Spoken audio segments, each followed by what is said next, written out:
Hello बच्चों, my dear student, BK ज्ञान class में आप लोगों का स्वागत है। तो बच्चों, एक नया चैप्टर लेकर आए हैं जो कक्षा 12th का है। तो पृष्ठ रसायन, जिसे हम कहते हैं सरफेस केमिस्ट्री। तो पृष्ठ रसायन क्या होता है बच्चों, इसके बारे में हम चलते हैं, देखते हैं और जानते हैं।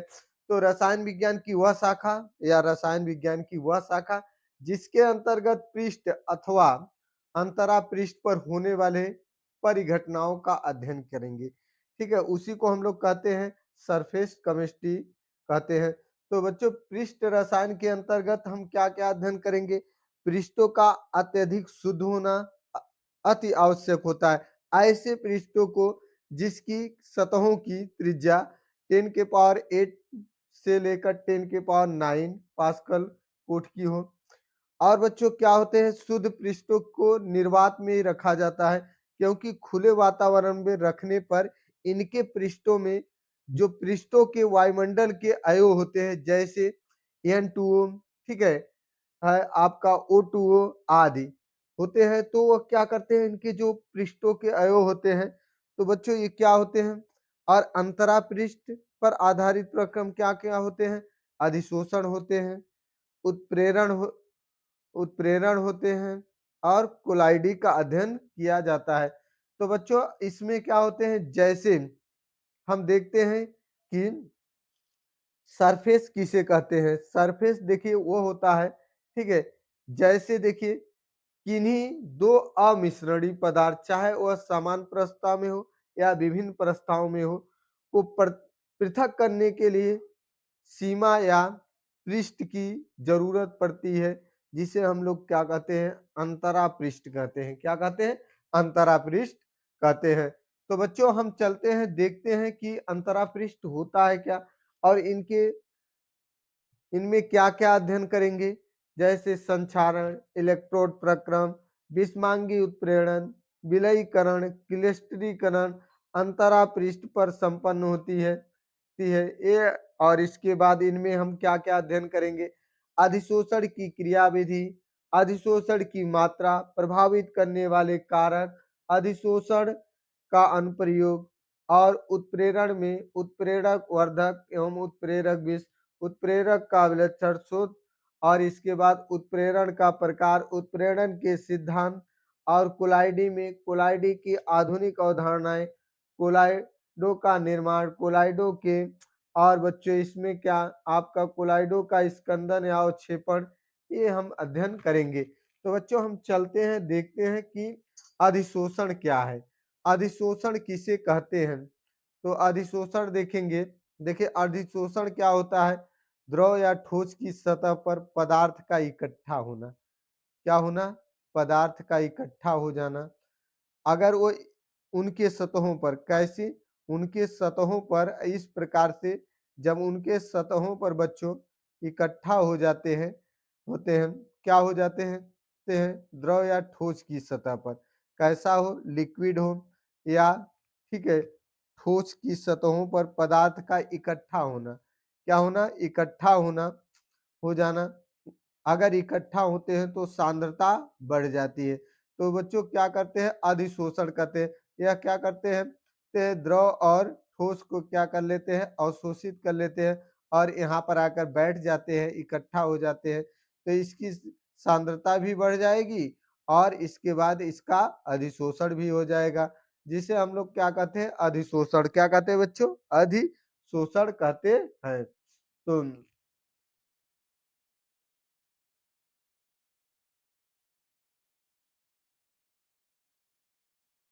अधिशोषण कहते हैं। तो चलते हैं आगे, देखते हैं बच्चों। जैसे देखते हैं, जो आपका क्या है? यह ठोस है, ठीक है, ठोस है। तो ठोस में जो आपके क्या होंगे? इस प्रकार से होंगे, द्रव के या गैस के, और ठीक है, इसे शोषित कर लेंगे तो इसकी सांद्रता बढ़ जाएगी और अधिशोषण कर लिए। अब बच्चों, हम देखेंगे, क्या देखेंगे? अधिशोषक। क्या देखेंगे? अधिशोषक, ठीक है, जिसकी सतह पर अधिशोषण होता है, जिसकी सतह पर, कहाँ पर होता है बच्चों? सतह पर अधिशोषण होता है, उसे अधिशोषक कहते हैं। क्या कहते हैं? जब किसी सतह पर, जैसे ठोस हो, क्या हो बच्चों? ऐसे इस प्रकार से हो, ठोस हो, इसकी सतह पर क्या होगा, अधिशोषण होगा, जिसे हम लोग अच्छे अधिशोषक का पृष्ठीय क्षेत्रफल अधिक होता होता क्या होना चाहिए। देखिए बच्चों, जो अच्छे अधिशोषक का पृष्ठीय क्षेत्रफल अधिक होना चाहिए। तो जैसे आपका है चारकोल है, सिलिका जेल है, ठीक है, एल्युमिनिया है रेनी है और एनआई है। फाइनली डिवाइडेड और सूक्ष्म विभाजित। तो इसे क्या कहते हैं, अधिशोषक। अधिशोषक वो होता है जिसकी सतहों पर क्या होते हैं, सतहों पर बच्चों, जिसकी सतहों पर क्या हो, ठीक है, जिसकी सतहों पर आप कह लेंगे, जिसकी सतहों पर क्या हो। देखिए बच्चों, इस प्रकार से हम देखेंगे, जैसे मान लीजिए क्या है आपका, ये कोई आपका पात्र है, ठीक है। अब ये अधिशोषक जो इसकी सतह क्या है इसकी सतह, ठीक है, इसकी सतह क्या होगी, है ठोस होगी। कैसी होगी, ठोस।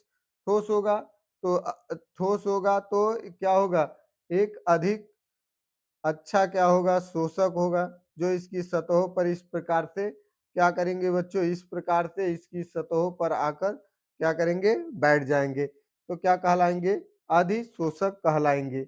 तो बच्चों अब देखिए, है क्या होता है अधिशोष। अधिशोष किसे कहते हैं, अधिशोष से देखेंगे हेंगे।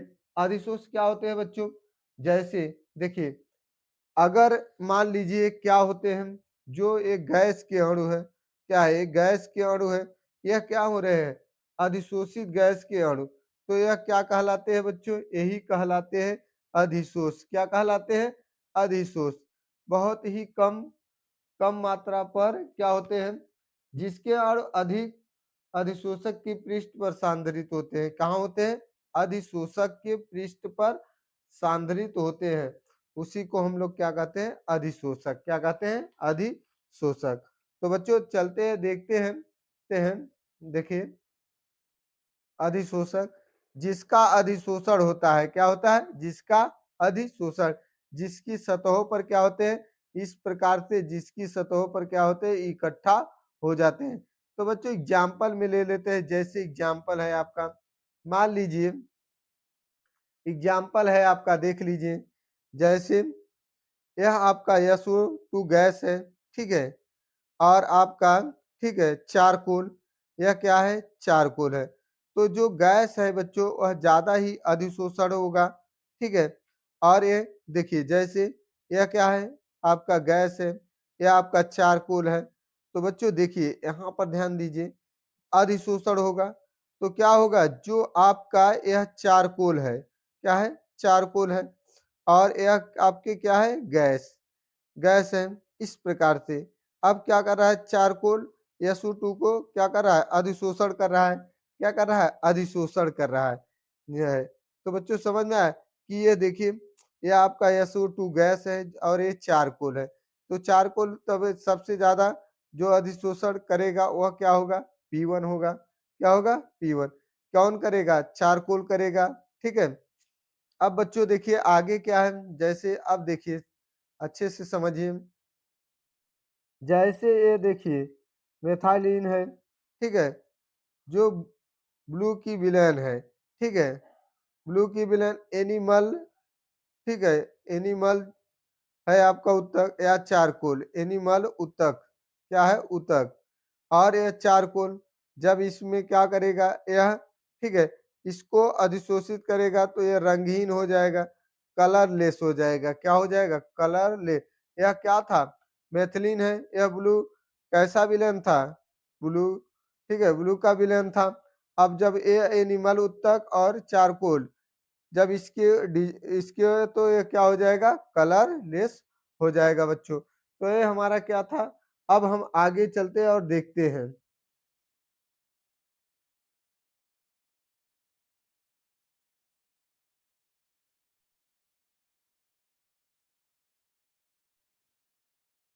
तो बच्चों देखते हैं कि क्या है, रा सुगर, ठीक है, रा सुगर मतलब रंगहीन। तो एनिमल और चारकोल की जब उपस्थिति में तो ये रंगहीन चीनी हो जाएगा। क्या हो जाएगा, रंगहीन चीनी हो जाएगा बच्चों। तो जो आपका क्या है देखिए एब्जॉर्वेशन, ठीक है? और अधिशोषण और अवशोषण, ठीक है? तो यह क्या होता है, जिनकी घटनाएँ सतही परिघटनाएँ, इनके सतहों पर। और स्थूल परिघटना क्या होता है बच्चों? स्थूल परिघटना मतलब होता है, यह एक स्थूल प्रक्रम है। यह सतहों के साथ-साथ अधिशोषक के भीतर, ठीक है? भीतर एक समान रूप से होता है। तो यह देखिए, यह सतहों के साथ-साथ, ठीक है, अवशोषक के भीतर भी एक समान होता है। तो बच्चों दूसरा पॉइंट क्या है? दूसरा पॉइंट देखिए है आपका का ये क्या है? ये आपका जल वाष्प है, ठीक है? और सिलिका का जेल है, ठीक है? जो क्या कर रहा है और अधिशोषित पदार्थ सतह पर क्या हो रहे हैं? इकट्ठा हो रहे हैं। कहाँ पर हो रहे हैं? इसकी सतह पर इकट्ठा हो रहे हैं। और यह इसमें क्या है? यह जल वाष्प है। दूसरा क्या है बच्चों? तो यह जो आपका है CaCl2 है, ठीक है? और जो यह जल वाष्प है, तो यह क्या होगा? अवशोषित पदार्थ सभी ओर समान रूप से वितरित होंगे। क्या होंगे? समान रूप से वितरित हो जाएँगे, इसकी सतहों पर वितरित हो जाएँगे बच्चों। तो आगे क्या है हमारा? शोषण है। शोषण क्या होता है? अधिशोषण एवं अवशोषण एक साथ संपन्न हो, तो उसको हम लोग क्या कहते हैं? शोषण। जब यह प्रक्रिया एक साथ संपन्न होती है, जैसे बच्चों क्या है एग्ज़ाम्पल में समझिए, यह क्या है आपका? ठीक है, इससे क्या है ब्लू रंग का, इनमें क्या है एक चाक है, ठीक है? जो वेट, ठीक है, डायरी सूखा और यह एक इंक है। तो जो आपका अधिशोषण होगा और अवशोषण, तो जो आपका चाक है वह क्या हो जाएगा? वह सॉल्यूट मतलब अधिशोषण, जो क्या करेगा? अवशोषित करेगा। और जो, ठीक है, इंक क्या है आपका? विलायक, अवशोषण हो जाएगा बच्चों। अब देखिए आगे क्या है बच्चों? जैसे है अधिशोषण की क्रियाविधि। तो अधिशोषण की क्रियाविधि क्या होती है? अधिशोषण की क्रियाविधि को अधिशोषक के पृष्ठ पर स्थित कणों के वातावरण तथा स्थूल पर के कणों के वातावरण में विभिन्नता के आधार पर समझाया जा सकता है। तो बच्चों इसमें क्या होता है? आपका नीचे की ओर, ठीक है, नीचे की ओर जो होता है, नीचे की ओर, ठीक है बच्चों, नीचे की ओर और परिणामी आकर्षण बल क्या हो जाता है आपका? परिणामी आकर्षण बल। और जब कोई परिणामी आकर्षण बल नहीं होता है, तो वहाँ क्या बन जाता है? आकर्षण बल ही अधिशोषण का कारण बन जाता है। तो बच्चों देखिए, जैसे ठोस एवं द्रव के कण, जब या ठोस और द्रव के सतह के कण का वातावरण बिल्कुल या अंदर उपस्थित कणों से अलग होता है। क्या होता है? अलग-अलग होता है। तो सतही कणों पर क्या होता है? असंतुलित आकर्षण बल उत्पन्न हो जाता है, जो कि अधिशोषण का कारण। ये क्या होते हैं? इनके बीच जो अणु होते हैं, ये क्या होते हैं? यस, यहाँ पर क्या होता है? असंतुलित बल या असंतुलित आकर्षण बल उत्पन्न हो जाता है, जिससे अणु क्या होते हैं? दूर-दूर हो जाते हैं। तो बच्चों चलते हैं आगे, देखते हैं।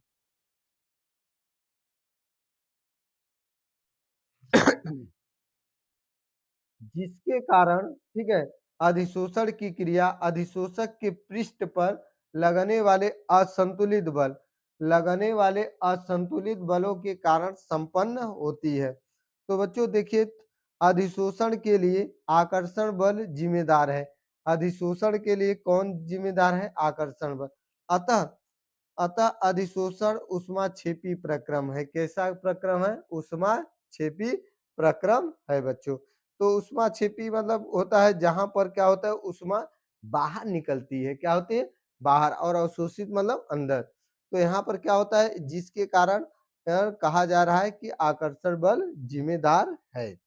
तो बच्चों क्या होता है कि जबकि पृष्ठों पर उपस्थित कणों के लिए ऐसा सत्य नहीं जिसके कारण किसी द्रव के सतहों पर विद्यमान हो, तो उपस्थित अणुओं में आकर्षण, ठीक है, अधिकांश प्रवस्था में देखा जाए तो आकर्षण बल ही जिम्मेदार है। तो बच्चों आगे क्या है हमारा?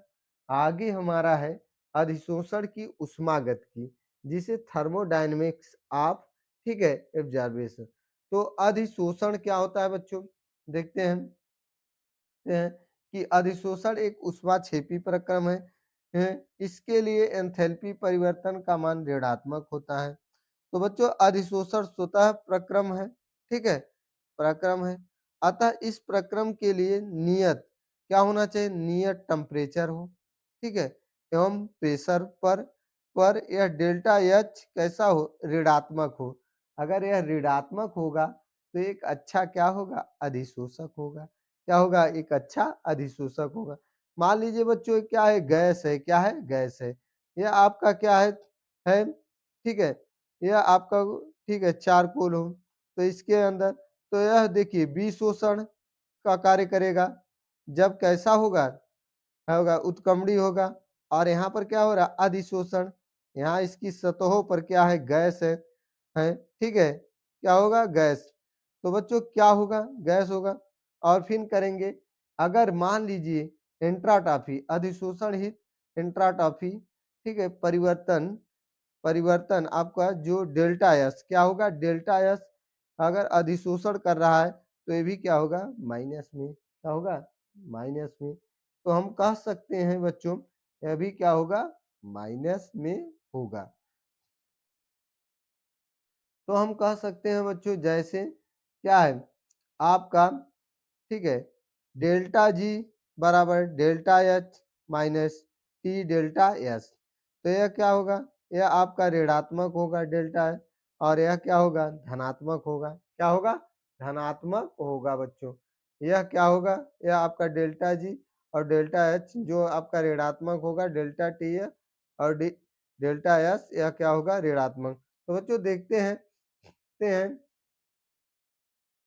डेल्टा जी को ऋणात्मक बनाने के लिए यह आवश्यक है कि डेल्टा एच का मान, ठीक है, मान माइनस टी डेल्टा एच से अधिक होना चाहिए। क्या होना चाहिए, इसका मान अधिक होना चाहिए। जैसे जैसे अधिशोषण होता है डेल्टा एच का मान घटता जाता है। क्या होता है, घटता जाता है। डेल्टा एच बराबर टी डेल्टा एस। तो टी डेल्टा जी बराबर क्या हो जाएगा, जीरो। किस अवस्था में, साम्य अवस्था में। किस अवस्था में, साम्य अवस्था में। बच्चों अब देखेंगे आगे क्या है हमारा, आगे हमारा है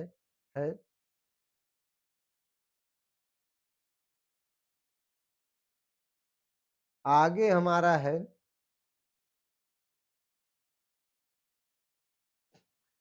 अधिशोषण, ठीक है, absorption of the two type.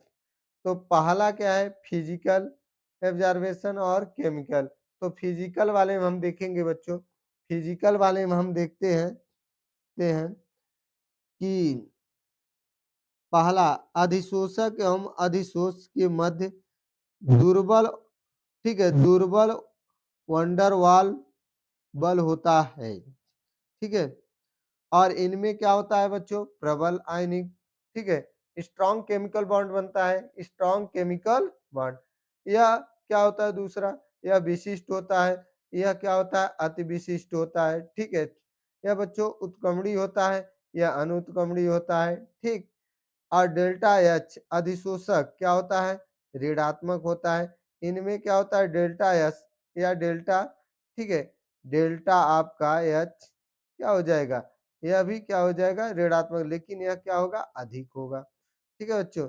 यह क्या होता है, यह निम्न ताप पर होता है, यह उच्च ताप पर संपन्न होता है।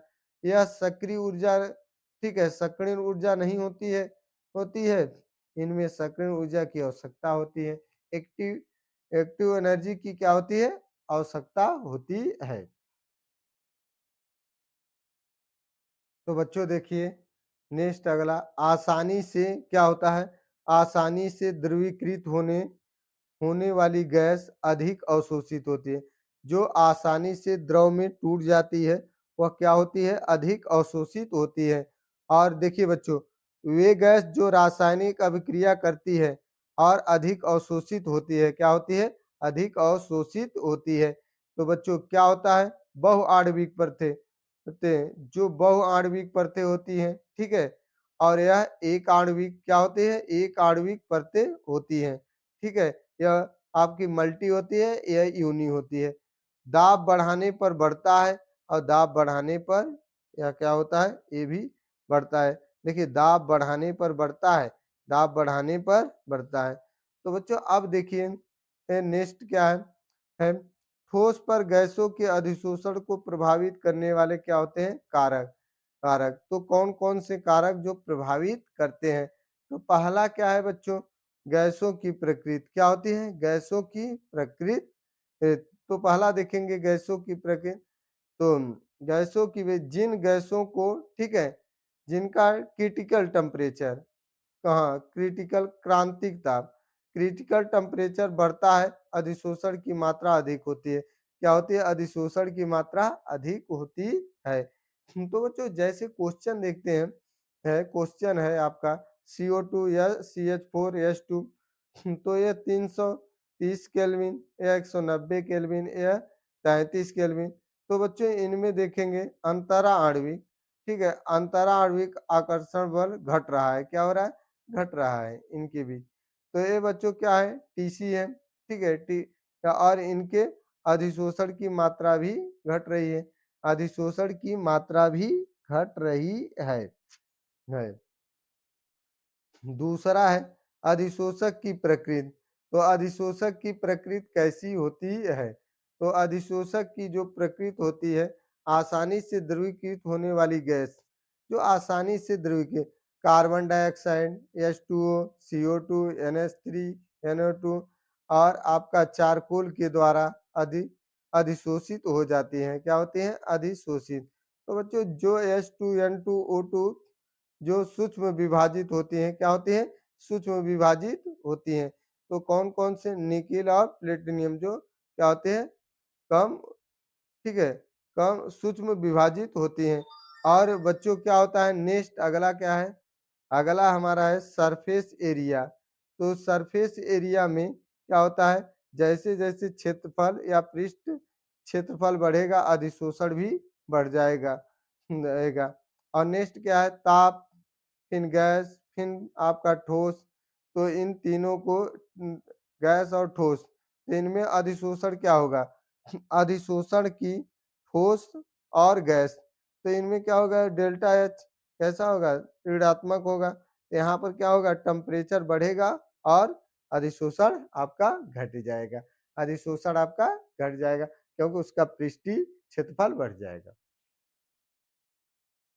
तो बच्चों देखिए क्या होता है भौतिक अधिशोषण और रासायनिक अधिशोषण तो आइसोबोरिक्स सामान्य दाब तो बच्चों इनमें क्या होता है जैसे आपका यक्स क्या है गैस की अधिशोषित मात्रा तो यह गैस की अधिशोषित मात्रा है और यम क्या है अधिशोषण की भार की मात्रा तो बच्चों क्या होता है देखिए और ठीक है एक्स बटे एम जो एक्स बटे एम होता है बच्चों वह प्रति ग्राम अधिशोषक पर अधिशोषित गैस की मात्रा है तो बच्चों यहाँ पर देखिए क्या होता है जब सामान्य दाब ठीक है आइसोबर्स यह सामान्य होगा जैसे जैसे एक्स अपान ठीक है घटेगा ठीक है वैसे टेम्परेचर क्या होगा आपका ठीक है टेम्परेचर आपका कहने का तात्पर्य है कि बच्चों देखिए भौतिक अधिशोषण में क्या होता है जैसे जैसे देखिए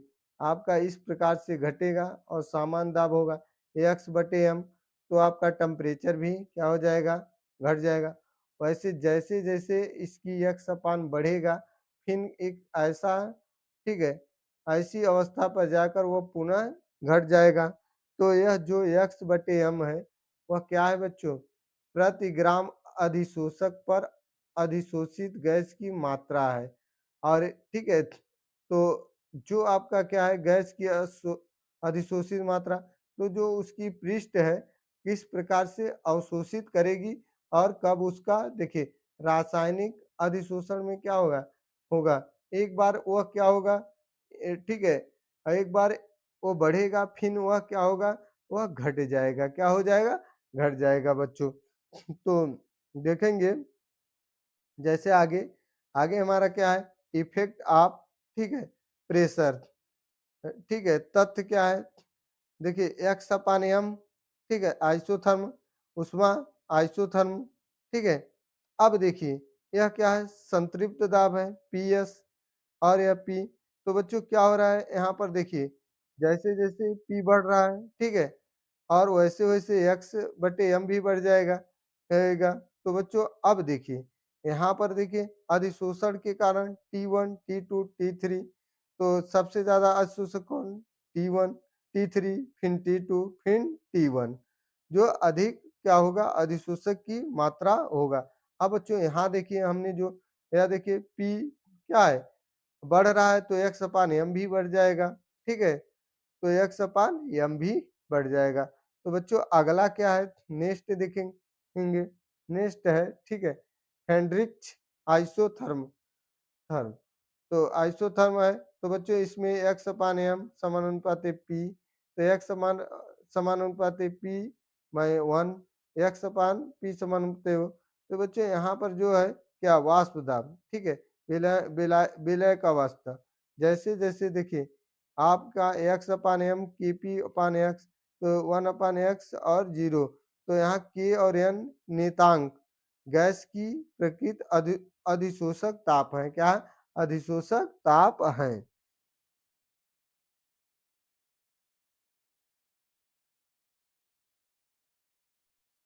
तो बच्चों देखिए उच्च ताप पर ग्राफ की, ठीक है, जो लीनियरली, ठीक है, वेंट्रेशन नहीं रहती है, इसलिए उच्च दाब पर, ठीक है, आइसोथर्मल फेल हो जाता है। क्या हो जाता है? फेल हो जाता है। तो लॉग एक्स अपान एम, ठीक है, लॉग के प्लस 1/n लॉग पी, ठीक है बच्चों। तो यहाँ पर क्या देखेंगे?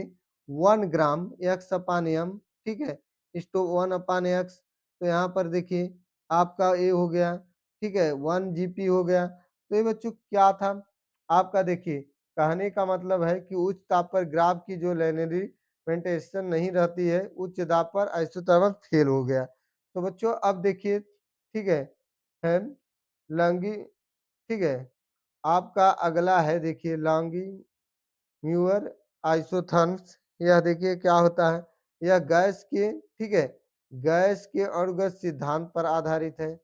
इस सिद्धांत के अनुसार समीकरण जो आपका एक है, अधिशोषण की सतह जहां पर समतुल्य होती है अधिशोषण की मात्रा, ठीक है, अधिशोषण की मात्रा और इस बात से प्रभावित नहीं होती है कि पास वाली अधिशोषक सतह खाली है या भारी है। अधिशोषक सतह खाली है या भारी है, ठीक है बच्चों। तो तीसरा क्या है? अधिशोषक की सतह, ठीक है, अधिशोषक की सतह पर दो प्रक्रम संपन्न होते हैं।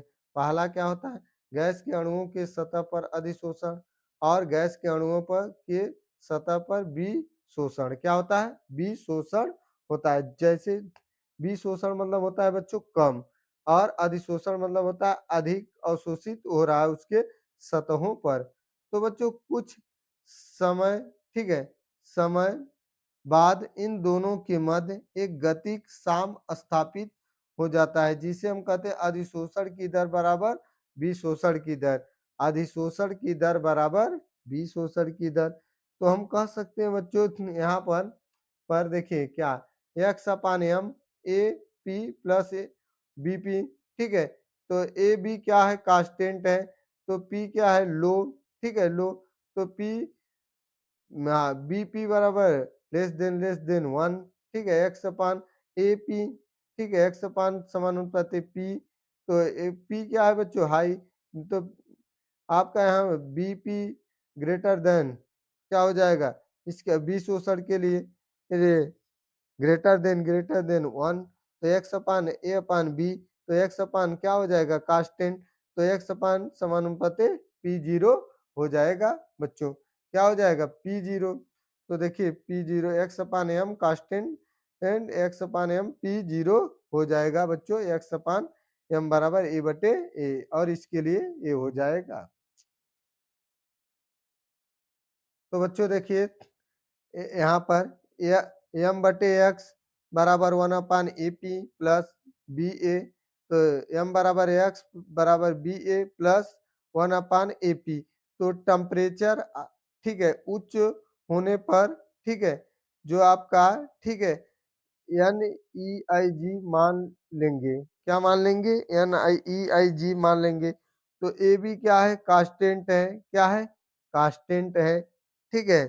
और बच्चों एम बटे एक्स, तो ये क्या होगा, ये आपका स्लोप 1/a, तो ए बटे बी अपान ए 1/a हो जाएगा।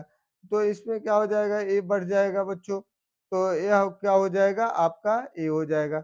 अब बच्चों क्या है, विलयन में अधिशोषण, विलयन में भी अधिशोषण होता है, विलयन में भी अधिशोषण होता है। तो यहाँ पर देखिए बच्चों कैसे, यह मान लीजिए एस्टिक अम्ल है जो 0.5 एम है, यह आपका चारकोल, तो जो एस्टिक अम्ल है वह 0.4 ग्राम जो इनकी सतहों पर एस्टिक एसिड सेट के अणुओं में, ठीक है, चारकोल द्वारा अवशोषित कर लिए जाते हैं, सुनते हैं। चाहे कौन अवशोषित कर ले रहा है बच्चों, यह जो चारकोल है वह एस्टिक अम्ल को क्या कर रहा है, अवशोषित कर ले रहा है बच्चों। तो आगे क्या है आपका, आगे MgOH को यदि, ठीक है, मैग्नीसीडियम, ठीक है, रिजेंट या डेई की अनुपस्थित में अवक्षेपित कर देते हैं, तो आपका मैग्नीशियम हाइड्रॉक्साइड का रंग कैसा हो जाएगा, नीला। कैसा हो जाएगा बच्चों, नीला।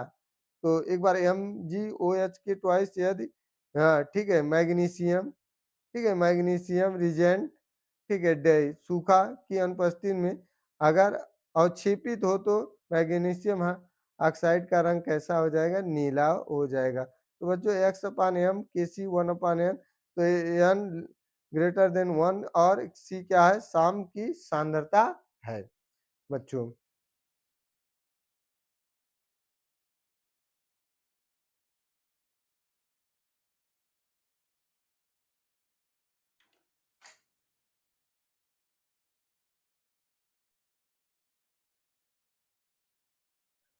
तो बच्चों हम चलते हैं, देखते हैं कि, ठीक है, उत्प्रेरण क्या है, उत्प्रेरण किसे कहते हैं। कुछ रासायनिक पदार्थ ऐसे भी होते हैं जिन्हें किसी रासायनिक अभिक्रिया में मिलाने पर, किसी रासायनिक अभिक्रिया में मिलाने पर वह रासायनिक रूप से अपरिवर्तित रहते हैं, अपरिवर्तित रहते हैं, तुरंत अभिक्रिया की वेग को बढ़ा देते हैं। क्या करते हैं, अभिक्रिया की वेग को बढ़ा देते हैं। तो बच्चों देखिए, इस शब्द का उपयोग किसने किया, एक वैज्ञानिक थे जो कौन थे, बेrzelius थे। 1835 में उन्होंने इसका नाम दिया। उन्होंने कहा वे बाह्य रासायनिक पदार्थ, वे बाह्य रासायनिक पदार्थ जो किसी भी रासायनिक अभिक्रिया में मात्रात्मक एवं रासायनिक रूप से अपरिवर्तित होते हुए, क्या होते हुए, अपरिवर्तित होते हुए भी अभिक्रिया की वेग को बढ़ा देते हैं, वह क्या कहलाते हैं, उत्प्रेरक। तो बच्चों जो रासायनिक अभिक्रिया में जो उसकी भौतिक अवस्था और उसकी रासायनिक अवस्था में क्या हो जाए, परिवर्तित हो जाए, तो ऐसी अभिक्रिया की वेग बढ़ जाती है, तो उसको हम क्या कहलाते हैं, उत्प्रेरक कहलाते हैं। जैसे कुछ ऐसे पदार्थ होते हैं जो तीव्र गर्म करने पर वह क्या हो, ताप परास पर धीरे धीरे विघटित हो जाते हैं और वह क्या हो जाए, परिवर्तित हो जाए, क्या हो जाए, परिवर्तित हो जाते हैं। तो उसे हम लोग क्या कहते हैं बच्चों, उत्प्रेरण कहते हैं। तो देखते हैं उत्प्रेरण क्या है। तो वे पदार्थ जो अभिक्रिया का वेग क्या कर देते हैं, परिवर्तित कर देते हैं, उन्हें क्या कहते हैं, कैटालिसिस कहते हैं। क्या कहते हैं, कैटालिसिस। यह बच्चों दो प्रकार का होता है। कितने प्रकार का होता है, दो प्रकार का होता है। पहला क्या है हमारा, धनात्मक, ठीक है, धनात्मक उत्प्रेरण, जो क्या करता है, अभिक्रिया की वेग को बढ़ा देता है, अभिक्रिया की वेग को बढ़ा देता है। जो अभिक्रिया की दर होने की है वो क्या करता है, उसकी वेलोसिटी बढ़ा देता है बच्चों। और दूसरा क्या है आपका ऋणात्मक है, यह अभिक्रिया की वेग को घटा देता है। क्या करता है, अभिक्रिया की वेग को घटा देता है। तो बच्चों जो आपका क्या है, जैसे मान लीजिए आपका N2 जो गैस में है, आप प्लस 3H2 जो हाइबर विधि द्वारा ये भी गैस में है, और यह क्या है आपका उत्प्रेरक जो है, ठीक है, उत्प्रेरक है जो वह क्या है, ठोस अवस्था में है। तो आपका क्या बन रहा है, अमोनिया गैस। क्या बन रहा है, अमोनिया गैस। तो बच्चों यहाँ पर देखिए जैसे ये भारी जल है, ठीक है, H2O2 जो H3PO4 अथवा ग्लिसरॉल, ग्लिसरॉल, ठीक है, ग्लिसरॉल की उपस्थिति में यह किसमें वियोजित हो गया, यह जल और क्या हो गया, डाई ऑक्सीजन में टूट गया। और TeL क्या है, अपसोट, ठीक है, अप स्फोटन है को रोकता है, जहां पर विस्फोट होने की क्षमता होता है वहां पर TeL क्या करता है, रोक देता है बच्चों। तो अब देखेंगे, देखिए आगे हमारा क्या है भौतिक प्रवस्था के आधार पर, भौतिक प्रवस्था के आधार पर उत्प्रेरण 2 प्रकार के होते हैं। कितने प्रकार के होते हैं? एक आपका समांगी, दूसरा क्या है? विषमांगी। तो उत्प्रेरक एवं अभिकारक की सामान्य प्रवस्था जो उनके क्या हो? अभिकारक हो, ठीक है? यह क्या है बच्चों? अभिकारक है और यह क्या हो उसके उत्प्रेरक जो उसके अभिक्रिया की दर को बढ़ा देता है। उसकी बात की जा रही है बच्चों। तो अभिक्रिया की दर को बढ़ा देता है। तो देखिए उत्प्रेरक एवं अभिकारक की सामान्य प्रवस्था, ठीक है? यह गैस के रूप में है अभिकारक, यह उत्प्रेरण ये भी गैस में है और बनने वाला उत्पाद ये भी गैस में है। तो हमारा क्या कहलाएगा? समांगी समांगी उत्प्रेरक कहलाता है, जिसे हम लोग कहते हैं होमोजीनियस कैटालिसिस, होमोजीनियस कैटालिसिस। और विषमांगी उत्प्रेरक किसे कहते हैं? उत्प्रेरक एवं अभिकारक की विभिन्न प्रवस्थाओं, देखिए जैसे ये अभिकारक है यह गैस में है, लेकिन जो उत्प्रेरक क्या है वह ठोस अवस्था में, जो बनने वाला है वो गैस में। तो यह हमारा क्या कहलाएगा बच्चों? यह कहलाएगा विषमांगी उत्प्रेरक कहलाता है। अब बच्चों हम आगे देखते हैं, आगे हमारा क्या है हमारा आगे है स्व उत्प्रेरक। क्या है? स्व उत्प्रेरक है। तो स्व उत्प्रेरक देखते हैं, स्व उत्प्रेरक किसे कहते हैं? तो देखिए अभिक्रिया में बना उत्पाद ही उत्प्रेरक की तरह कार्य करता है। जो अभिक्रिया होती है, ठीक है अभिक्रिया में बना उत्पाद ही उत्प्रेरक की तरह कार्य करता है। तो बच्चों जो ठीक है उत्पाद में जैसे KMnO4, ठीक है, और H2C2O4, तो ये बना जो आपका Mn प्लस बना यही क्या करेगा? उत्प्रेरक का कार्य करेगा, जो अभिक्रिया की दर को बढ़ा देता है। तो बच्चों अब यह क्या होता है? स्व उत्प्रेरक हम देखेंगे तो स्व उत्प्रेरक जो होता है क्या होता है? कुछ रासायनिक अभिक्रियाओं में फलस्वरूप बनने वाला उत्पाद ही क्या करता है? उत्प्रेरक के रूप में कार्य करने लगता है, ठीक है, और अर्थात अभिक्रिया की गति को बढ़ाने लगता है। यह क्या कहलाता है? स्व उत्प्रेरक कहलाता है। यह घटना स्व उत्प्रेरक कहलाते हैं। यह देखिए आगे क्या है हमारा बच्चों? है उत्प्रेरक वर्धक और उत्प्रेरक विष। तो देखते हैं क्या है ये? है बहुत कम समय में और अधिक चीजों को हम जानते हैं। देखिए थोड़े समय में अधिक चीजों को हम देखते हैं बच्चों, और ठीक है बहुत ही शार्ट में। तो देखते हैं कि उत्प्रेरक वर्धक उत्प्रेरक की क्रियाशीलता को बढ़ा देते हैं, तो उत्प्रेरक वर्धक कहलाते हैं। और जो उत्प्रेरक के विष है वह क्रियाशीलता को घटा देते हैं। जो रासायनिक अभिक्रिया होती है उसकी क्रियाशीलता को घटा दे, उत्प्रेरक विष कहलाता है। तो बच्चों क्या होता है? ऐसा समझिए कि एग्जाम्पल में कोई व्यक्ति हो, ठीक है, कोई व्यक्ति हो जो उसकी क्या हो उसकी भावनाओं को बढ़ा दे, तो वह क्या कहलाता है? उत्प्रेरक वर्धक। और जो उसकी भावनाओं को क्या कर दे, ठीक है ऋणात्मक में बदल दे, वह क्या कहलाता है? उत्प्रेरक विष कहलाता है। तो बच्चों हम क्या करते हैं? चलते हैं आगे देखते हैं। तो बच्चों देखते हैं क्या है हमारा, जैसे N2 है प्लस 3H2 है, तो यहाँ पर Fe क्या है? उत्प्रेरक, और ठीक है MO क्या हो? वर्धक के रूप में। तो हमारा क्या बन गया? अमोनिया। यहाँ देखिए N2 प्लस 3H2, यहाँ Fe उत्प्रेरक है, और आपका यहाँ पर कार्बन डाइऑक्साइड हो, ठीक है कार्बन मोनोऑक्साइड सॉरी बच्चों, और H2O जो उत्प्रेरक विश्व क्या हो? उत्प्रेरक विश्व हो बच्चों। तो क्या होता है? जो आपका ये भी अमोनिया बनाता है। तो यहाँ पर जो क्या है बच्चों, जो उनकी अभिक्रिया की क्रियाशीलता को घटा दे और अभिक्रिया की क्रियाशीलता को बढ़ा देते हैं। तो बच्चों इनके हम क्या देखेंगे? इनके उत्प्रेरक के गुणधर्म, जो उनकी प्रॉपर्टी है। उत्प्रेरक अभिक्रियाओं को प्रारंभ नहीं करता है। देखिए उत्प्रेरक अभिक्रियाओं को प्रारंभ नहीं करता है, केवल वेग के, ठीक है, केवल वेग के अभिक्रिया को परिवर्तित करता है। जब क्या होते हैं अभिक्रियाएं होने लगता है तो उसका वेग को परिवर्तित, लेकिन उत्प्रेरक अभिक्रिया को प्रारंभ नहीं करता है बच्चों, इस बात को समझिए। तो आगे है दूसरा, उत्प्रेरक की थोड़ी सी मात्रा पूरे अभिक्रिया ठीक है? उत्प्रेरक की थोड़ी-सी मात्रा जो क्या करता है, मात्रा पूरे अभिक्रिया मिश्रण के लिए पर्याप्त होता है। क्या होता है? पर्याप्त होता है। तो यहाँ पर बच्चों क्या होता है? क्योंकि उत्प्रेरक अभिक्रिया में भाग नहीं लेता है। जो उत्प्रेरक होता है वह अभिक्रिया में भाग नहीं लेता है। और बच्चों क्या है? उत्प्रेरक एक विशिष्ट होता है, ठीक है? एक विशिष्ट होता है। उत्प्रेरक वर्णात्मक होता है बच्चों। क्या होता है? वर्णात्मक होता है। तो बच्चों देखते हैं कि उत्प्रेरक जो होता है आपका, ठीक है, एक विशिष्ट होता है, इसके बाद एक वर्णात्मक होता है और इसके बाद क्या होता है पांचवा, अतः यह एक निश्चित उत्प्रेरक से अभिक्रिया का एक निश्चित अनुपात होता है जो उत्प्रेरक बदलने पर, ठीक है, बदलने पर अभिक्रिया के उत्पाद बदल देता है। क्या कर देता है? उत्पाद बदल देता है। आगे है क्या बच्चों?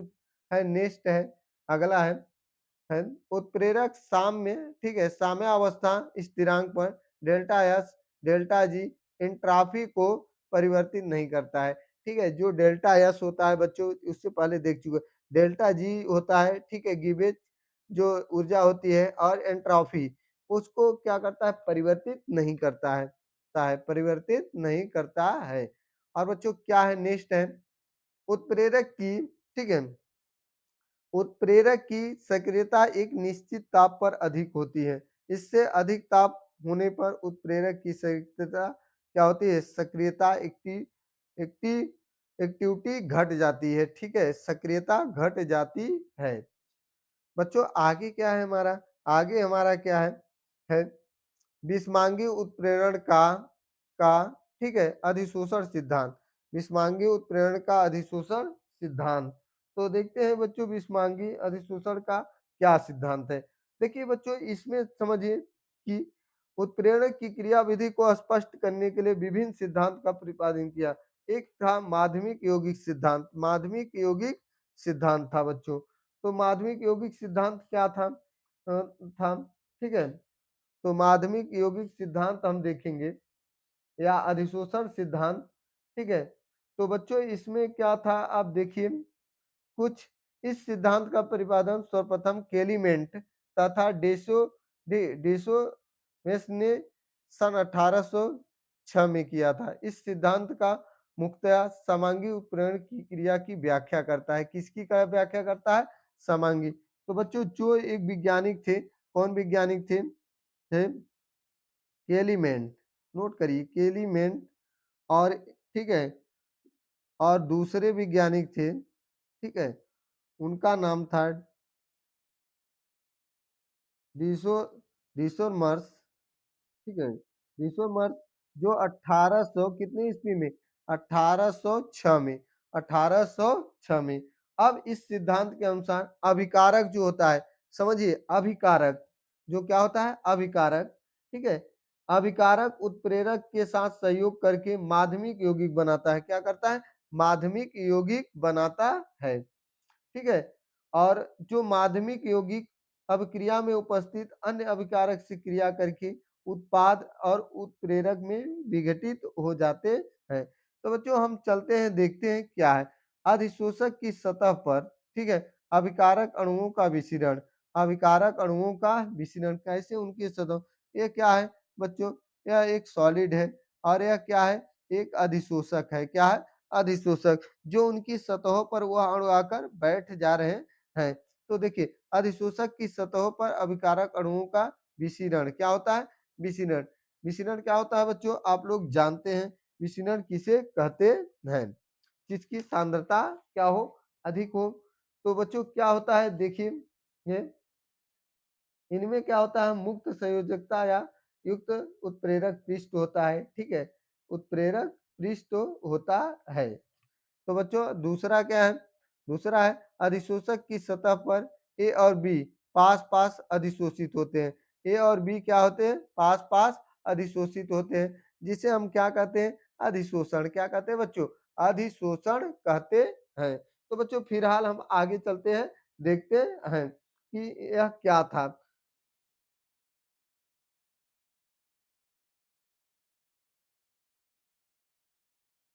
तो बच्चों देखिए मध्यवर्ती का निर्माण, तो मध्यवर्ती क्या होता है? मध्यवर्ती मतलब माध्यमिक यौगिक के निर्माण द्वारा, माध्यमिक यौगिक के निर्माण द्वारा उत्प्रेरक पृष्ठ पर रासायनिक अभिक्रिया का होना। किसका? रासायनिक अभिक्रिया का होना। इस ए और बी इनके बीच क्या हो रहा है? रासायनिक अभिक्रिया हो रही है। क्या हो रही है? रासायनिक अभिक्रिया हो रही है। अब बच्चों अगला क्या है? अभिक्रिया उत्पाद का विशेष, ठीक है, विशोषण तथा उत्प्रेरक के पृष्ठ का पुनः अभिकारक उपलब्ध होना। तो उत्पाद के सतह से विशोषण हो रहा है। क्या हो रहा है? विशोषण। तो कहाँ हो रहा है? उसकी सतह से। कहाँ हो रहा है? उसकी सतह से। क्या हो रहा है बच्चों? जो अभिक्रिया होती है, ठीक है, अभिक्रिया उत्पाद का क्या कर रहा है? विशोषण। क्या कर रहा है? विशोषण कर रहा है। और ठीक है, उत्प्रेरक के पृष्ठ का पुनः अभिकारक के लिए उपलब्ध होना। पुनः अभिकारक के लिए क्या होना? ठीक है, पुनः अभिकारक के लिए उपलब्ध होना। ठीक है, इस बात को। तो यह क्या था? अब बच्चों अगला क्या है? अभिक्रिया उत्पाद का उत्प्रेरक के पृष्ठ से दूर विकिरण होना। दूर देखिए, उत्पाद का सतह से विकिरण।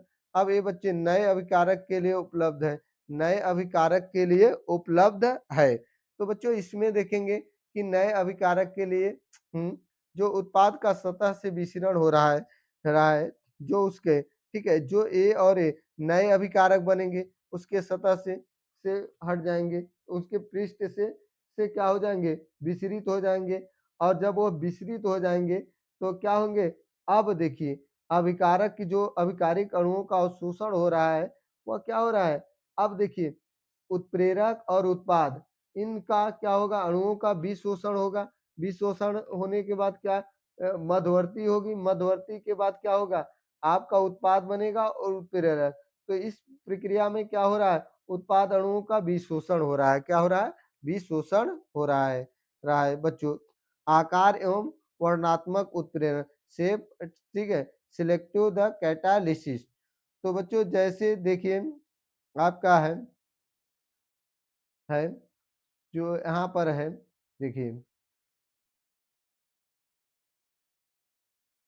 हाँ जेलेट है, जो मधुमक्खियों के छत का आकार के है। जो मधुमक्खियों के छत के आकार का है जिलेट। तो इस प्रकार से आपका संरचना बनाया गया है जिलेट का। ठीक है, तो बच्चों देखिए, यह एल्मुनोसिलिकेट या जिलेट कहा जाता है। तो यहाँ पर क्या होते हैं? जो आपके क्या है, ठीक है, एस आई है और आपका जो ओ है। तो यहाँ पर बच्चों क्या हो रहा है? जो आपका से यह स्थान ले रहा है, कौन ले रहा है? आपका एल, ठीक है, एल्युमिनियम क्या ले रहा है? एल्युमिनियम ले रहा है। तो एल्युमिनियम देखिए कहाँ पर ले रहा है? इसका, तो इसके देखिए वर्णात्मक और उत्प्रेरण। तो यह मधुमक्खी के छत के आकार का होता है। तो यह जो आपका जिलेट होता है, वह क्या होता है बच्चों? तो इसके इसमें यह देखना है कि वह कहाँ पर, ठीक है, एल्युमिनियम आ गया सिलिकेट की जगह। तो बच्चों यहाँ पर देखेंगे जैसे आपका एल्कोहल है। क्या है? एल्कोहल नीचे देखिए है GSM पेट्रोल। तो जैसे एल्कोहल है, एल्कोहल जो एंजाइम या बायो कैटालिस्ट है, तो यहाँ पर जो काम करेगा, ठीक है, वह क्या होगा? प्रोटीन होगा। क्या होगा? प्रोटीन। तो उसी प्रकार यहाँ भी बच्चों जो आपका जिलेटिन है वह एल्युमिनियम का काम कर रहा है। किसका? जो उत्प्रेरण का। क्या कर रहा है? काम कर रहा है, उत्प्रेरण का काम कर रहा है। जैसे एंजाइम बायो कैटालिस्ट में अगर हो तो यहाँ पर क्या कर रहा है? प्रोटीन क्या कर रहा है? प्रोटीन।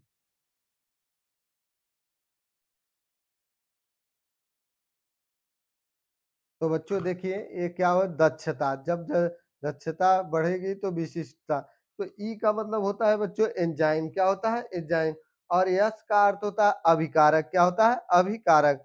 जो आपका एंजाइम, ठीक है, एंजाइम और क्या बना? अभिकारक। जो क्या होगा? मध्यवर्ती होगा।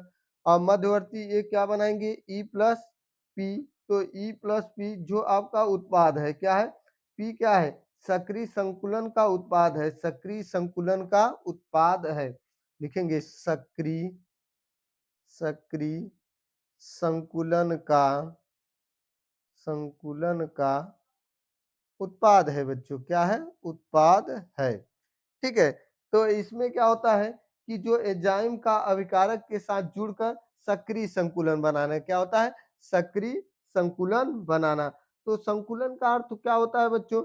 इनमें क्या होती है? जो अग्र और ठीक है, अग्र और पक्ष अभिक्रियाओं के वेग, ठीक है? अग्र और पक्ष अभिक्रियाओं के वेग जो सक्रिय संकुलन बनाकर और अधिक ठीक है, एक सक्रिय संकुलन बनाते हैं।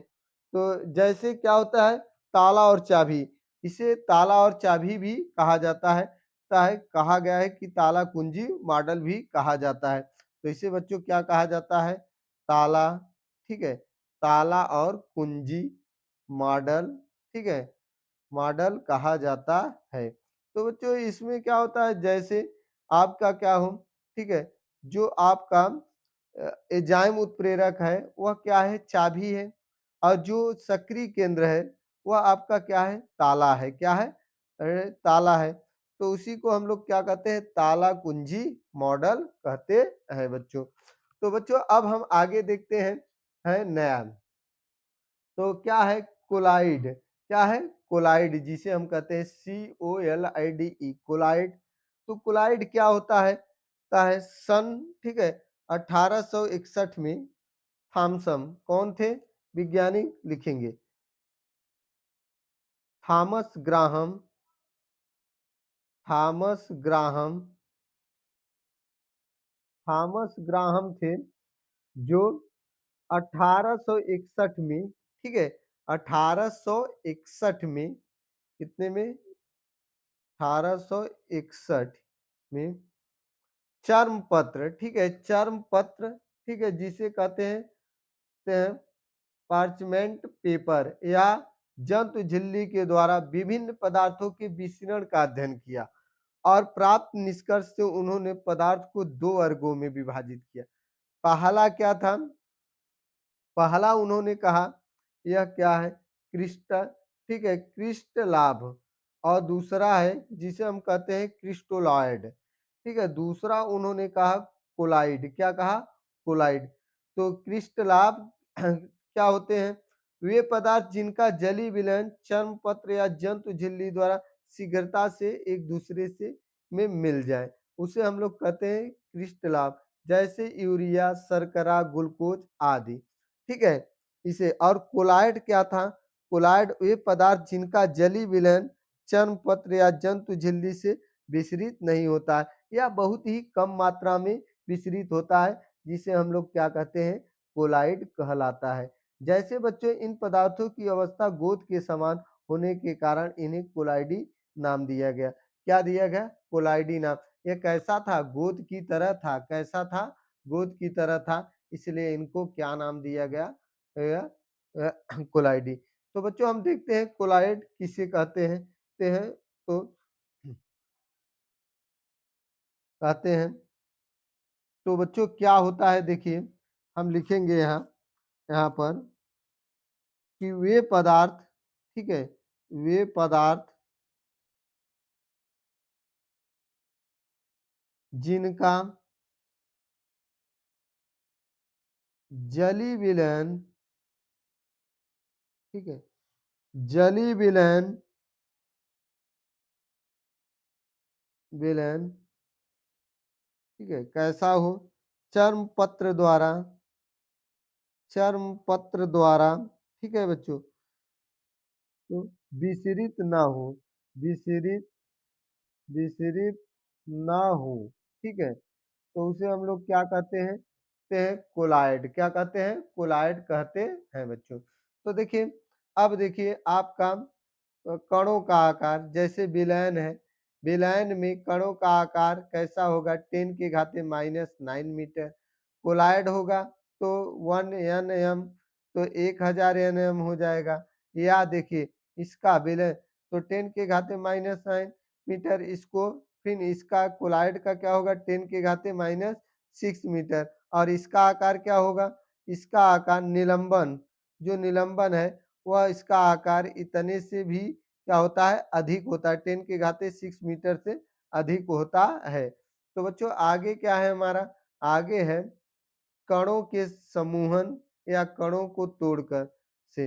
तो कणों के जो समूहन से समांगी प्रवस्था, समांगी प्रवस्था, और दूसरा क्या है विषमांगी प्रवस्था, जब कणों को तोड़कर। तो बच्चों आगे क्या है हमारा, आगे हमारा यही है कि प्रक्षेपित प्रावस्था, जो पहले में प्रक्षेपित प्रावस्था, ठीक है, और दूसरा क्या है प्रक्षेपण माध्यम, जिसे हम कहते हैं डिस्प्रेस फेस डीपी, तो और इसे हम कहते हैं डीएम, तो डिस्प्रेस मीडियम कहते हैं। तो बच्चों ये क्या होता है, जिस माध्यम में कोलाइडी के कण प्रक्षेपित रहते हैं, क्या रहते हैं, परिक्षेपित रहते हैं।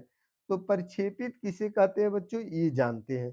तो प्रक्षेपित का अर्थ क्या होता है, तो प्रक्षेपित का मतलब होता है, ठीक है, प्रक्षेपित प्रवस्था वो होता है, ठीक है, जानते हैं प्रक्षेपित कोलाइडी विलयन का वह अयों, ठीक है, जो किसी अन्य अयों में प्रक्षेपित हो जाता है, किसी अन्य अयों में।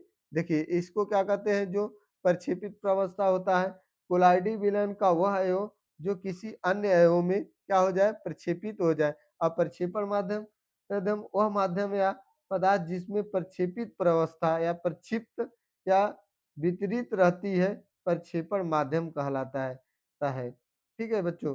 तो यही है, क्या है, ये दोनों मिला, यही दोनों क्या कहलाते हैं, कोलाइडी विलयन, क्या कहलाते हैं, कोलाइडी विलयन। तो जिस माध्यम में कोलाइडी के कण प्रक्षेपित रहते हैं और उसे प्रक्षेपण माध्यम कहते हैं, यह सतत होती रहती है, किसके लिए, सॉल्वेंट के लिए, इसके लिए सॉल्वेंट के लिए। अब बच्चों देखिए, अब यहाँ पर हम समझेंगे, बहुत आसान और सरल तरीके में समझ लेंगे। तो देखते हैं जैसे, हाँ कोलाइडी, ठीक है, कोलाइडी का वर्गीकरण, तो आपका डीपी मतलब प्रक्षेपित प्रावस्था, ठीक है, और आपका डीवीएम आपका प्रक्षेपण माध्यम की अवस्था के आधार पर, ठीक है। तो यहाँ पर आपका डीपी है और यह डीएम है, और यहाँ पर उसका प्रकार है, और यहाँ पर एग्जाम्पल है। तो बच्चों क्या होता है, देखिए ऐसी प्रक्षेपित प्रावस्था जब वो प्रक्षेपण में परिवर्तित हो जाए तो वह ठोस से ठोस में, ठीक है, प्रकार कैसा होगा, ठोस साल कैसा होगा, ठोस साल, जैसे रंगीन कांच तथा रत्न, रंगीन कांच तथा रत्न बच्चों हो जाएगा। अब दूसरा है ठोस, जो ठोस है, प्रक्षेपित प्रावस्था है और प्रक्षेपण माध्यम में वह द्रव में, और इसका प्रकार कैसा होगा, साल जैसा लिक्विड के आकार का, जो पेंट होगा, कोशिका द्रव होगा, ठीक है बच्चों, ये हो जाएगा।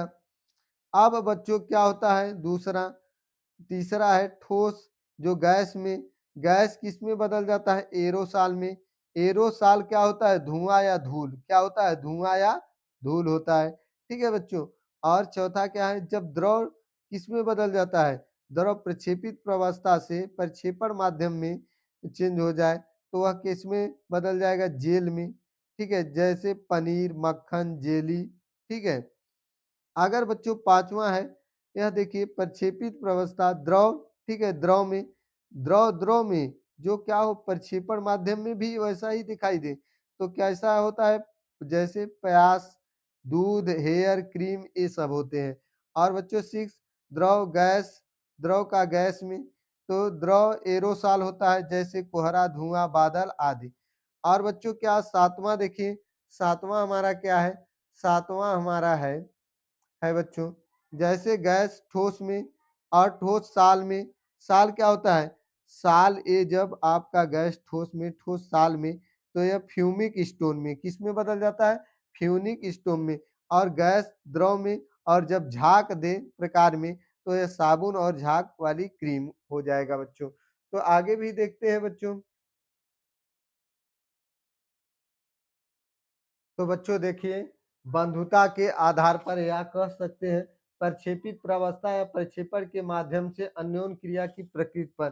तो क्या होता है बच्चों, इनमें क्या होता है, द्रव स्नेही, ठीक है, द्रव स्नेही किसे कहते हैं, जो हम लोग क्या कहते हैं, हाँ इसका होता है द्रव रागी, शब्द का अर्थ होता है द्रव, द्रव क्या है, विलायक, क्या है, विलायक, द्रव क्या है, एक विलायक है, ठीक है, विलायक को स्नेह करने वाला, जो विलायक को स्नेह प्रेम करने वाला, स्नेह करने वाला, प्रेम करने वाला अतः वह पदार्थ जिन्हें उचित प्रक्षेपण माध्यम में मिलाने पर वह शीघ्रता से कोलाइडी विलयन बना लेता है। क्या बना लेता है? कोलाइडी विलयन। वह दृश्य नहीं कोलाइडी कहलाता है। जैसे प्रोटीन, गोंद, एंजाइम, जिलेटिन आदि। यह क्या करता है बच्चों? आसानी से क्या करता है बेलायक में घुलकर, ठीक है, उससे स्नेह करके वह क्या कर ले? विलयन बना लेता है। तो बच्चों देखते हैं कि द्रव स्नेही क्या है, ठीक है, द्रव स्नेही तो जिसे हम लोग कहते हैं ग्लाइकोफिल्स कोलाइड्स कहते हैं। तो यह क्या होता है? बंधुता होता है। बंधुता मतलब जो एक दूसरे को क्या करे? स्नेह करे या बात कर रखे। यह आसानी से बनाया जा सकता है, ठीक है, यह आसानी से बनाया जा सकता है। यह अधिक अस्थाई होता है, ठीक है, स्टेबल होता है। यह उत्कम्बी होता है जो दोनों दिशाओं में हो सकता है। यह, ठीक है, विलायक होता है। कैसा होता है? विलायक होता है। जैसे बच्चों एग्जाम्पल के माध्यम से समझिए, यह स्टार्च, सेलुलोज, प्रोटीन, जिलेटिन, गोंद, रबर, एग, ठीक है, एल्यूमिन इत्यादि। यह क्या होता है बच्चों? जो क्या होता है हमने पहले से समझाएं कि यह क्या होता है द्रव होता है। क्या होता है? द्रव। द्रव क्या है? द्रव एक विलायक है। क्या है? विलायक, ठीक है। और इसके बाद यह विलायक है और अतः वे पदार्थ जिन्हें प्रक्षेपण माध्यम में मिलाने पर, प्रक्षेपण माध्यम में, किस माध्यम में? परिक्षेपण माध्यम में। परिक्षेपण माध्यम में मिलाने पर यह क्या बना ले? विलयन बना ले। क्या बना ले? विलयन बना लेता है। और वह क्या कहलाता है? आपका द्रव स्नेही कहलाता है बच्चों। और द्रव विरोधी क्या होता है? द्रव विरोधी, द्रव विरोधी किसे कहते हैं? देखते हैं। द्रव का मतलब होता है विलायक। जो विलायक से घृणा करने वाला, क्या? घृणा करने वाला। जो क्या करे? घृणा करे, घृणा करे, ठीक है, घृणा करने वाला। अतः वह पदार्थ जिन्हें प्रक्षेपण माध्यम के संपर्क में लाने पर वह कोलाइडी विलयन नहीं बनाएगा। क्या नहीं बनाएगा? परिक्षेपण माध्यम में, परिक्षेपण माध्यम में, ठीक है बच्चों, प्रक्षेपण माध्यम में लाने पर, लाने पर वह क्या बनाएगा? कोलाइडी विलयन नहीं बनाएगा। कोलाइडी विलयन नहीं बनाता है। कोलाइडी विलयन नहीं बनाता है। वह क्या कहलाता है बच्चों? द्रव विरोधी। तो क्या होता है? डीपी, देखिए, एक क्या होता है, ठीक है, प्रक्षेपित माध्यम और एक होता है प्रक्षेपण माध्यम में बंधुता कम होती है। प्रक्षेपित माध्यम और प्रक्षेपण माध्यम में बंधुता बहुत ही कम होती है। इनमें क्या होता है? अनुत्क्रमणीय, यह अस्थायी होते हैं, ठीक है, यह विलायक, विलायक ही होते हैं, ठीक है, यह विलायक ही होते हैं।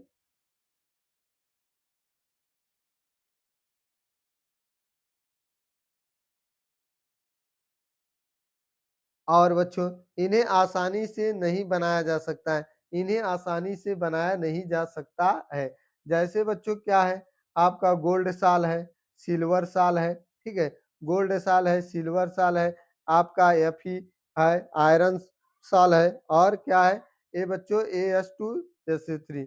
तो बच्चों अब हम नोट देखेंगे कि हम कुछ इंपॉर्टेंट चीजें लिखे हैं। तो देखिए इंपॉर्टेंट चीजें क्या है नोट। द्रव स्नेही कोलाइडी द्रव विरोधी कोलाइडी की तुलना में अधिक अस्थायी होता है। ये मैंने पहले ही बात की, क्योंकि द्रव स्नेही कोलाइडी के कणों का, ठीक है, विलायक, ठीक है, विलायकन हो जाता है, ठीक है, अर्थात कोलाइडी कणों के चारों ओर विलायक की परत बन जाती है। क्या बन जाती है? परत बन जाती है। ठीक है बच्चों, जब परत बन जाती है, ठीक है, तो क्या होता है? वह परत बना लेते हैं। अब बच्चों प्रक्षेपित प्रावस्था के कणों के प्रकार के आधार पर, कणों के प्रकार के आधार पर यह कितने प्रकार के होते हैं? 3 प्रकार के। कितने प्रकार के? 3 प्रकार के। तो पहला हमारा क्या है? पहला हमारा है मल्टी मॉलिक्यूलर कोलाइड, जिसे हम बहुआण्विक कोलाइड कहते हैं। तो इसका अर्थ ये होता है कि प्रक्षेपण माध्यम में घोलने पर यदि किसी पदार्थ के प्रक्षेपण माध्यम में घोलने पर यदि किसी पदार्थ के बहुत से परमाणु या अणु परस्पर सक्रिय होकर एक पुंज के समान स्पीशीज बनाते हैं, जिसका कोलाइडी सीमा, ठीक है, 1 नैनोमीटर से कम हो, तब वह पदार्थ बहुकोलाइडी कहलाता है। क्या कहलाता है? बहुकोलाइड। समझिए बच्चों, जिसकी साइज क्या हो? इससे कम हो, ठीक है? और सम्मोहन व कोलाइडी कण हो और इसकी साइज इतने के अंदर हो, ठीक है? और जैसे आपका है, मान लीजिए 58, 50, तो इसमें क्या होता है बच्चों, इसी प्रकार जैसे सल्फर क्या है, सल्फर है ये बच्चों, सॉरी, तो ये सल्फरेट है, तो सल्फर साल में 1000 या इससे भी अधिक यस 8 परमाणु समूह में एकत्रित होकर होकर कोलाइडी कण बनाते हैं, ये और परस्पर दुर्बल वंडरवाल बलों द्वारा बंधे रहते हैं। यह समानता जल विरोधी गुण दर्शाते हैं। तो बच्चों ये क्या होते हैं, 1000 क्या होते हैं, 1000 हो जाता है ये। कितना हो जाता है, 1000। ये हमारा क्या है, सल्फर ये। तो बच्चों ये था, और फिर हम आगे देखते हैं। तो बच्चों देखिए, बृहद आणविक कोलाइड, तो बृहद आणविक कोलाइड किसे कहते हैं, इसको हम देखते हैं। तो बृहद माने क्या होता है, किसी बड़े आकार का, किसी बड़े आकार के कणों वाले पदार्थ को उचित विलायक में घोलने पर यदि इन कणों का आकार कोलाइडी सीमा में होता है, क्या होता है, कोलाइडी सीमा में, तब इन पदार्थों को बृहद आणविक कोलाइडी कहते हैं। किसी बड़े आकार के कणों वाले पदार्थों को उचित विलायक में घोलने पर क्या हो, कण का आकार बड़ा हो, वह कोलाइडी, ठीक है, कोलाइडी विमाओं में होगा, ठीक है, कोलाइडी विमाओं में होगा। तो जैसे स्टार, जिलेटिन और आपका गम इट्स। तो क्या होता है बच्चों, है सोचिए कि आपको कि किसी बड़े आकार के कणों वाले पदार्थ को उचित विलायक में घोलने पर यदि इन कणों का आकार कोलाइडी सीमा में हो, क्या हो, कोलाइडी सीमा में हो, तो उसे कहते हैं, क्या कहते हैं बच्चों, उसको बृहद कोलाइडी। जैसे आपका, ठीक है, पॉलीथीन हुआ, ठीक है, स्टार्च हुआ, सेलुलोज हुआ, प्रोटीन हुआ, एंजाइम हुआ, जिलेटिन हुआ, यह क्या होते हैं, यह अन्य अर्थों में वास्तविक विलयन के समान होते हैं, वास्तविक विलयन के समान होते हैं। अगला बच्चों क्या है, सगुणित, ठीक है सगुणित कहते हैं, या सहचारी कोलाइड।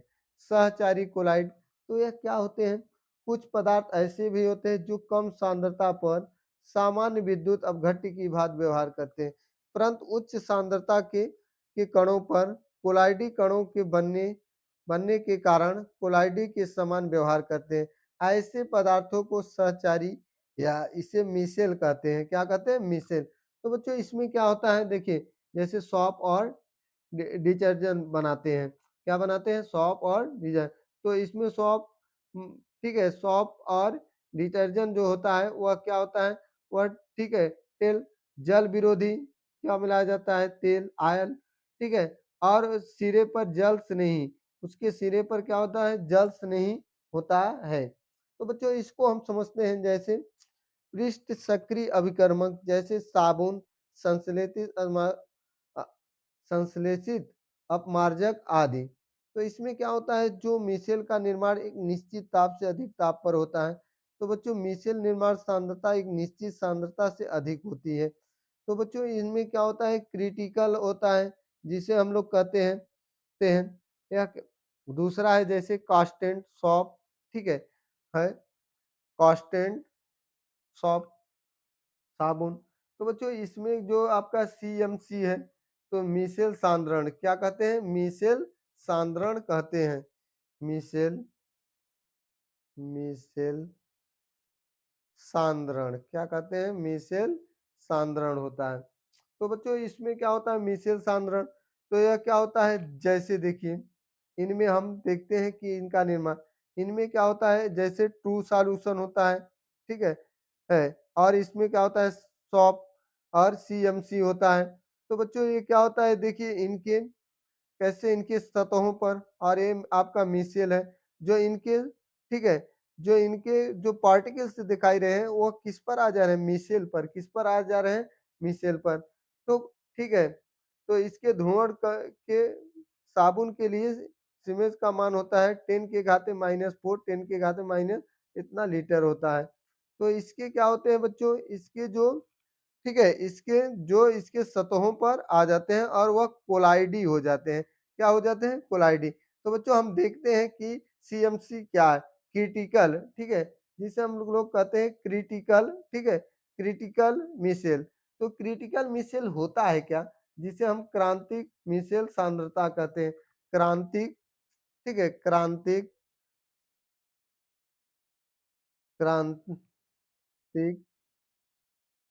मिसेल सांद्रता। सांद्रता होता है बच्चों। वह सांद्रता जिससे अधिक सांद्रता पर मिसेल का निर्माण होता है। वह सांद्रता जिससे अधिक सांद्रता पर मिसेल का निर्माण होता है, उसे क्रांतिक मिसेल कहते हैं। क्रांतिक मिसेल की सांद्रता का मान क्या होता है? डीपी और डी मतलब प्रक्षेपण प्रावस्था और प्रक्षेपण पर माध्यम की प्रकृति पर निर्भर करता है। यदि हाइड्रोकार्बन श्रृंखला लंबी होगी तो क्रांतिक मिसेल की सांद्रता कम होगी। क्रांतिक मिसेल की सांद्रता कम होगी बच्चों। तो देखते हैं जैसे आगे क्या है हाइड्रोकार्बन जैसे ये आयल है, ठीक है? जो इसकी सतहों पर तो यहाँ पर इसकी सतहों पर आ गए इस प्रकार मिसेल है। तो ये जो ये पार्टिकल्स है, यह देखिए इसके अंदर जो आयल है तो ये मिशेल कोलाइडी कहलाएगा। क्या कहलाएगा बच्चों? यह आयल है, ठीक है? इसकी सतहों पर ये आ रहा है, इसका यहाँ पर आ गया, तो इसके अंदर प्रवेश कर जाएगा, मिशेल कोलाइडी कहलाएगा। तो आगे देखते हैं। तो बच्चों देखिए, द्रव विरोधी कोलाइडी बनाने की विधि, जिसे द्रव विरोधी कोलाइडी बनाने की विधि। तो देखते हैं द्रव विरोधी कोलाइडी बनाने की विधि में तो क्या है? तो बच्चों ये क्या है? देखिए क्राफ्ट टेम्परेचर, ठीक है? जिस ताप से अधिक ताप पर मिसेल का निर्माण होता है उसे क्राफ्ट टेम्परेचर कहते हैं। क्या कहते हैं? क्राफ्ट टेम्परेचर कहते हैं बच्चों। तो क्राफ्ट टेम्परेचर हो गया तो जिसे हम लोग देखेंगे आगे क्या है? जैसे बच्चों संघनन विधि है। क्या है? संघनन विधि। तो संघनन विधि में आपका, ठीक है, क्राफ्ट टेम्परेचर हो गया जिसे टी के कहते हैं। इसके बाद आपका संघनन विधि है। तो इसमें क्या होता है? संघनन में जो क्या होते हैं ये अणु होते हैं वो काफी पास-पास हो जाते हैं। क्या होते हैं? पास-पास हो जाते हैं। तो ये संघनन विधि कहलाता है। और केमिकल मेथड लिखने के लिए बच्चों लिख सकते हैं इसकी परिभाषा कि जिसके अणु क्या हो जाते हैं? पास-पास और उसके बीच क्या होता है? अणुओं के बीच आकर्षण बल बढ़ जाता है। केमिकल मेथड द्विक अपघटन। द्विक अपघटन क्या होते हैं? जिनके देखिए इस प्रकार से बच्चों द्वि अपघटन कहलाता है जो 2 में टूट जाए। और ऑक्सीकरण यदि जिसका ऑक्सीकरण हो को सॉल्व बन जाए। और बच्चों क्या अपचयन में अपचयन ए होता है आपका, ठीक है? एयू सॉल्व बन जाए। तो अब जल अपघटन क्या होगा? जल अपघटन अपचयन के बाद जल अपघटन ये बच्चों क्या होगा? FeCl3 प्लस H2 ये आपका ये बन जाए। तो ये था आपका क्या था? केमिकल मेथड था। और बच्चों फिजिकल मेथड क्या है? फिजिकल मेथड हम देखेंगे। तो फिजिकल मेथड हम देखते हैं। चलिए फिजिकल मेथड देखते हैं। तो फिजिकल मेथड में क्या है? विलायक का विनयन द्वारा। तो ये बच्चों एल्कोहल है, ठीक है? और आपका क्या है? सल्फर है और यह पानी है। जब मिक्स करेंगे तो मिक्स करने पर क्या देखिए मिक्स करने पर कोलाइड बनेगा। यह क्या होगा? कोलाइड बन जाएगा। ये पानी हो जाएगा, यह सल्फर या एल्कोहल के अणु हो जाएंगे तो मिक्स करने पर क्या बनेगा? कोलाइड बनेगा। यह क्या फिजिकल मेथड है बच्चों। अब देखिए आगे हमारा क्या है इसको समझते हैं। अति अति शीतलन तो सुपर कूलिंग। तो क्या है बच्चों? सॉल्वेंट है, ठीक है? एथिल OH और पानी जब कूलिंग करेंगे तो आपका क्या बन जाएगा? आइस, जो कैसा होगा? सॉलिड के रूप में हो जाएगा बच्चों। क्या बन जाएगा? सॉलिड के रूप में बन जाएगा। तो बच्चों देखिए एक पदार्थ की वाष्प के विलायक में संघनन द्वारा। तो बच्चों क्या है? ये Hg है, मर्क्यूरिक है, जो वाष्प के रूप में ठंडा विलायक। अब इसको मिलाएं और संघनन करने पर क्या होंगे? इनके अणु क्या होंगे? सतह पर आकर बैठ जाएंगे। तो ये बच्चों क्या हो जाएगा आपका? जब एक पदार्थ की वाष्प के विलायक में संघनन द्वारा होता है, क्या होता है? संघनन होता है। और प्रक्षेपण विधि प्रक्षेपण विधि क्या है बच्चों? प्रक्षेपण विधि में देखते हैं जैसे बड़े कणों को छोटे कणों में तोड़ा जा सकता है। प्रक्षेपण विधि में बड़े कणों को छोटे कणों में तोड़ दिया जाता है होता है। अब बच्चों यह 2 प्रकार का यह देखिए कि आपका विभिन्न प्रकार का होता है। पहला क्या है? यांत्रिक विधि। क्या है? यांत्रिक विधि है बच्चों। तो इसमें देखेंगे यांत्रिक विधि में या यांत्रिक प्रक्षेपण विधि विधि में इस विधि में पदार्थ को अच्छी प्रकार से पूरित करके इसका प्रक्षेपण निलंबन होता है। तो यहाँ पे देखिए यांत्रिक में मैकेन ठीक है मैकेनिकल मेथड है। इनके क्या होते हैं जो ठोस के अणु, ठीक है? जो ठोस के होते हैं वह क्या हो रहे हैं? यह टूट जा रहे हैं। यह विधि में ठीक है जैसे मुंड स्याही के लिए उपयोग की जाती है। तो इनमें क्या होते हैं है यांत्रिक में इस विधि द्वारा स्याही, रबड़, रंजक, वार्निश, रीठी आज को साल तैयार किए जाते हैं। तो इसमें क्या होता है बच्चों? होता है तुरंत विपरीत दिशा में वेग के गुणन करते हैं। इनमें एक डिस्क के माध्यम से कम और अधिक करके कोलाइडी कणों को नियंत्रित करते हैं, ठीक है? जिसे निलंबित कोलाइडी आकार के कणों में परिवर्तित कर दिया जाता है। तो इसमें क्या होते हैं बच्चों? इस प्रकार से क्या होते हैं? परिवर्तित कर दिया जाता है। है। तो बच्चों आगे क्या है? आर्क विधि। आर्क विधि हमारी क्या होती है? आर्क विधि वह विधि है ठीक है? इस विधि के द्वारा धातु जैसे प्लेटिनियम, सिल्वर, कॉपर, गोल्ड आदि कोलाइडी विलयन निर्मित किए जाते हैं। इसके लिए उस धातु के जिसका कोलाइडी विलयन बनाना होता है, उसे 2 इलेक्ट्रोड बनाकर उन्हें प्रक्षेपण माध्यम में डुबो दिया जाता है, ठीक है? और एक प्रक्षेपण माध्यम को ठंडा बनाए रखने के बर्फ डाल दिया जाता है। तो आर्क विधि क्या होते हैं? इलेक्ट्रोड होते हैं जिसका वाष्प होता है वह संघनन में बदलकर क्या बना लेते हैं?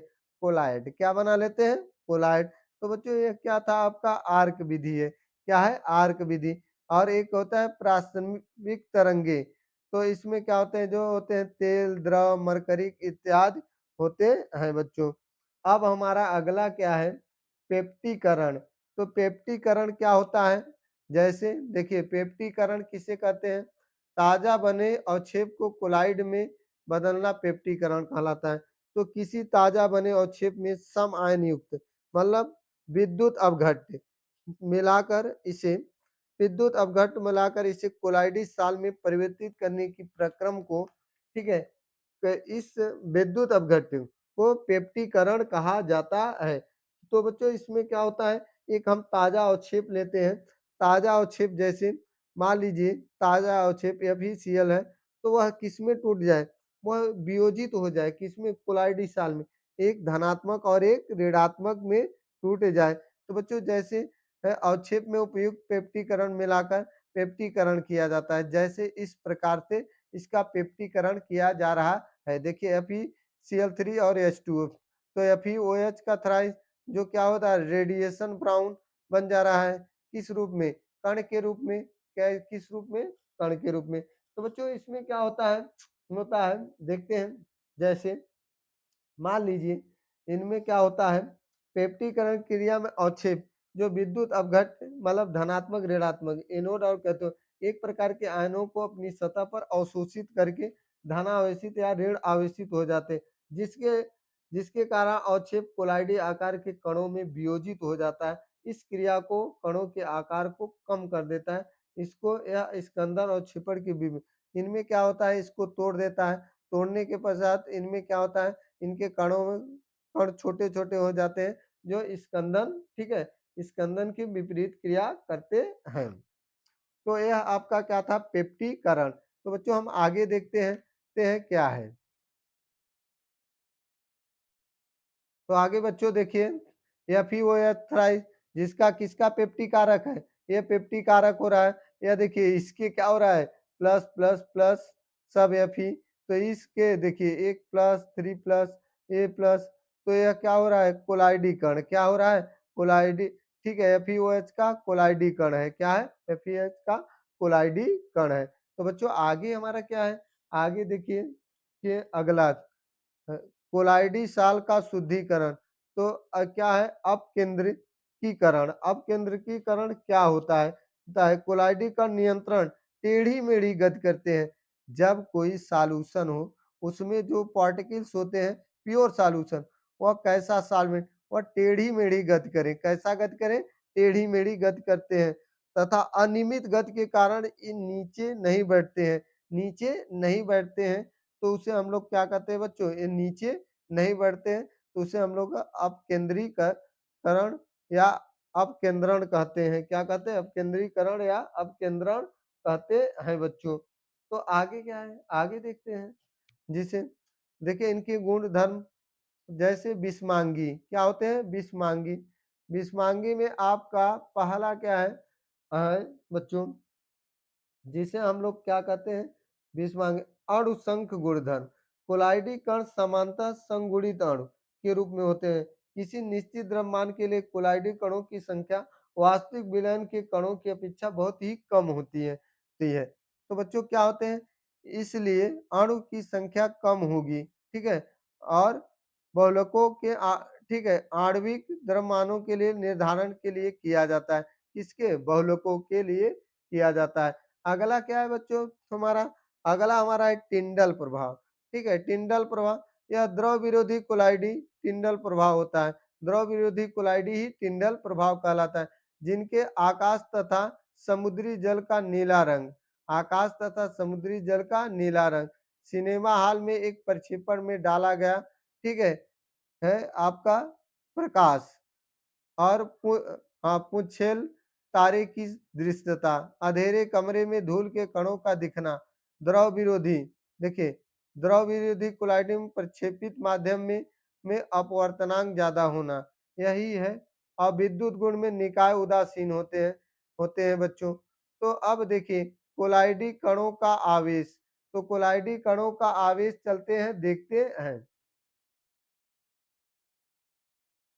तो कोलाइडी कण जैसे बच्चों AgNO3 प्लस Ki, तो इनमें एक प्लस और एक माइनस पीपीटी।